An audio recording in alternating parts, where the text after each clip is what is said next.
Virtualmente todos na Terra, independente de sua religião ou nacionalidade, reconhecem que existe alguma espécie de batalha ocorrendo no mundo entre as forças do bem e do mal. Uma luta colossal entre a luz e as trevas, a verdade e o erro, a opressão e a liberdade, o bom e o mal, e finalmente, a vida e a morte. Qual é a história por trás deste evidente paradoxo? Muitas religiões, assim como a Bíblia, ensinam que além deste véu tridimensional do mundo físico que vemos, existe outro mundo espiritual que não podemos ver. Nesta realidade invisível ao nosso redor, se desencadeia uma batalha titânica entre o herói supremo e justo contra o vilão mais cruel e maligno. A grande pergunta é: quem são esses personagens e como e onde começou esta crise cósmica? Este é o maior mistério de todas as épocas e a história mais fascinante e verdadeira que jamais tem sido contada. Esta crise envolve cada pessoa sobre a Terra. Sim, cada pessoa.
A história humana está repleta de cenas de guerras.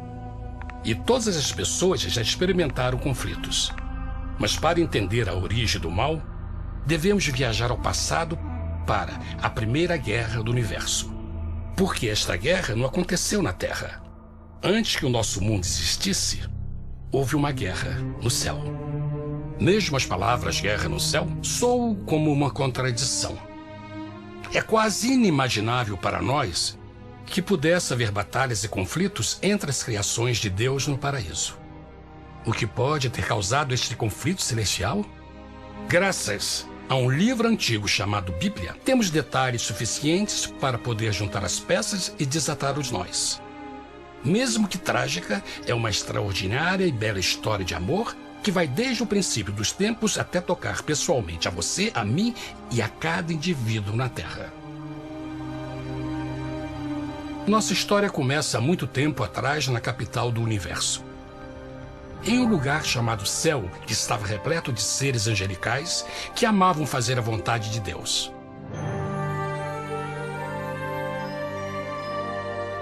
Sob o justo e amoroso governo do Criador, todo o céu desfrutava uma existência de felicidade e perfeita paz. O príncipe supremo do paraíso e comandante dos anjos era o poderoso e amoroso Filho de Deus, mais conhecido com o nome que adotou quando veio à Terra, Jesus. Ele tinha o mesmo propósito e pensamento com Deus, o Pai. O céu, sob o comando compassivo do Pai, Filho e Espírito Santo, provou ser um maravilhoso lugar de paz e alegria. Para realizar as ordens de Deus, a Trindade estava rodeada de um oceano virtual de inumeráveis espíritos ministradores chamados serafins e querubins, mais conhecidos como anjos. Essas poderosas e inteligentes criaturas descobriram que a felicidade estava em cumprir as ordens do Todo-Poderoso. Mas Deus criou um extraordinário anjo para atuar como líder de toda a multidão celestial. A Bíblia nos diz que seu nome era Lúcifer, que significa portador da luz. Este querubim foi o maior ser criado por Deus e assumia a posição mais próxima do trono de Deus, estando diretamente sob a autoridade de Jesus. A tarefa de Lúcifer era difundir a luz e o conhecimento da vontade de Deus a todos os outros anjos. Lúcifer foi o mais esplêndido ser criado por Deus.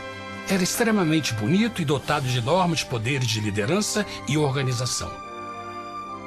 Entre os anjos, ele foi muito admirado, respeitado e amado como amigo.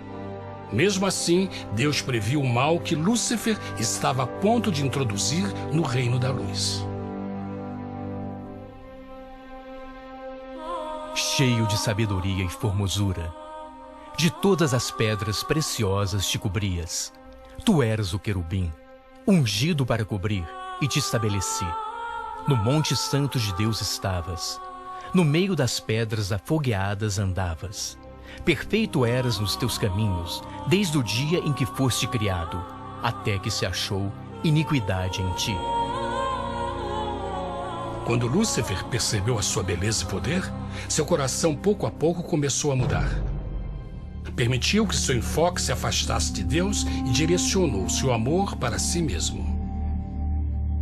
Talvez nunca saberemos completamente como e por que estas sementes de rebelião germinaram em seu coração. Mas o profeta Isaías nos dá uma visão do pensamento de Lúcifer. Como caíste desde o céu, ó estrela da manhã, filha da alva! Como foste cortado por terra, tu que debilitavas as nações! E tu dizias no teu coração: eu subirei ao céu, acima das estrelas de Deus exaltarei o meu trono. Subirei sobre as alturas das nuvens e serei semelhante ao Altíssimo.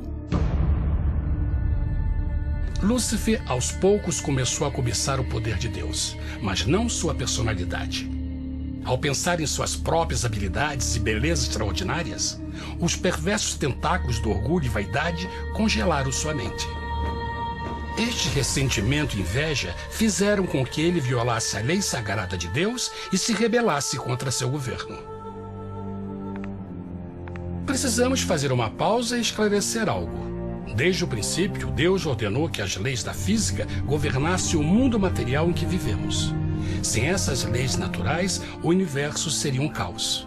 Do mesmo modo, as leis morais de Deus sempre têm dado segurança e estabilidade ao cosmos. Alguns pensam que os 10 mandamentos não existiram, até que o Senhor os entregou a Moisés no Monte Sinai. Mas as Escrituras nos ensinam que os princípios das leis de Deus sempre existiram por toda a eternidade, pois são a base fundamental de seu reino de amor. Seguros todos os seus mandamentos, permanecem firmes para todo sempre e são feitos em verdade e retidão. Os 10 mandamentos são um resumo das características de um Deus de amor. Os primeiros 4 mandamentos descrevem quem é Deus, seu poder, seu território e autoridade. Os últimos 6 descrevem como é Deus, sua honestidade, sua pureza, sua fé. Todas estas coisas sempre foram verdade e sempre serão verdade.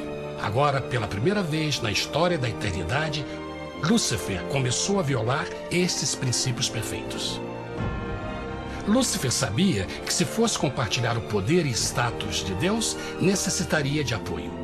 E deu início ao trabalho. Começou sorrateiramente a circular entre os outros anjos, plantando sementes de dúvida e descontentamento a respeito da liderança de Deus, ao mesmo tempo em que, sutilmente, revelava suas próprias virtudes.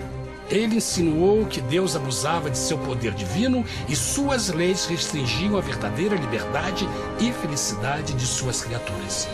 Com seu raciocínio audaz e poder de influência, Lúcifer pôde persuadir a um grande número de anjos a se unirem para seu motim. Talvez se perguntem, como tantos anjos inteligentes puderam seguir esse desertor? Bom, lembrem que até esse ponto nenhum anjo tinha escutado uma mentira. E nesse primeiro estágio da rebelião, os anjos não perceberam a obsessão de Lúcifer em assumir a posição de Deus. Não sabiam que finalmente ele planejaria a tortura e o assassinato do Filho de Deus na cruz com a intenção de ocupar o seu trono. Estranhamente, Lúcifer pensou que poderia ocultar seus verdadeiros propósitos de Deus. Ai dos que querem esconder profundamente o seu propósito do Senhor e fazem as suas obras às escuras e dizem: quem nos vê e quem nos conhece? Não pense nem por um momento que a rebelião de Lúcifer surpreendeu Deus e o pegou desprevenido. O Senhor sabe de todas as coisas e os pensamentos de suas criaturas. Ele entendia exatamente o que estava se passando pela mente de Lúcifer. E piedosamente Deus advertiu o desgarrado anjo do perigo. Mas no final, o orgulho e a vaidade não permitiram que Lúcifer se arrependesse. Então, iniciou a rebelião total contra Deus em vez da humilde obediência.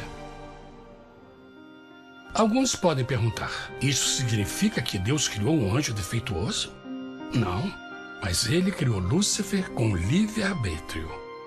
Verão que o livre-arbítrio é uma coisa maravilhosa, mas também muito perigosa, incluindo o risco de uma rebelião e a possibilidade de que o amor de Deus seja rejeitado. Vejam que o amor real não pode vir de uma criatura pré-programada e não pode ser forçado, deve ser voluntariamente dado. Por exemplo, mesmo que seja bonito este cachorro robô, na verdade, nunca poderá amar-me.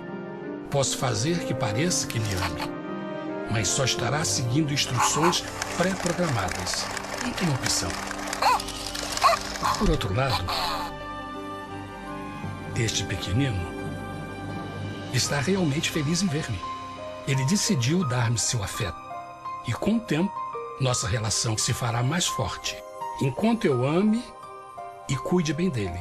Do mesmo modo, um Deus de amor só quer amor verdadeiro de suas criaturas. E para que isso aconteça, elas precisam ter o livre-arbítrio. A rebelião de Lúcifer é a maior evidência de que ele tinha esta liberdade. Agora, a grande pergunta é: como Deus enfrentaria esta crise? Como lidaria com Lúcifer e com os milhões de anjos que se uniram nessa rebelião? Muitos questionam por que Deus não acabou imediatamente com a rebelião.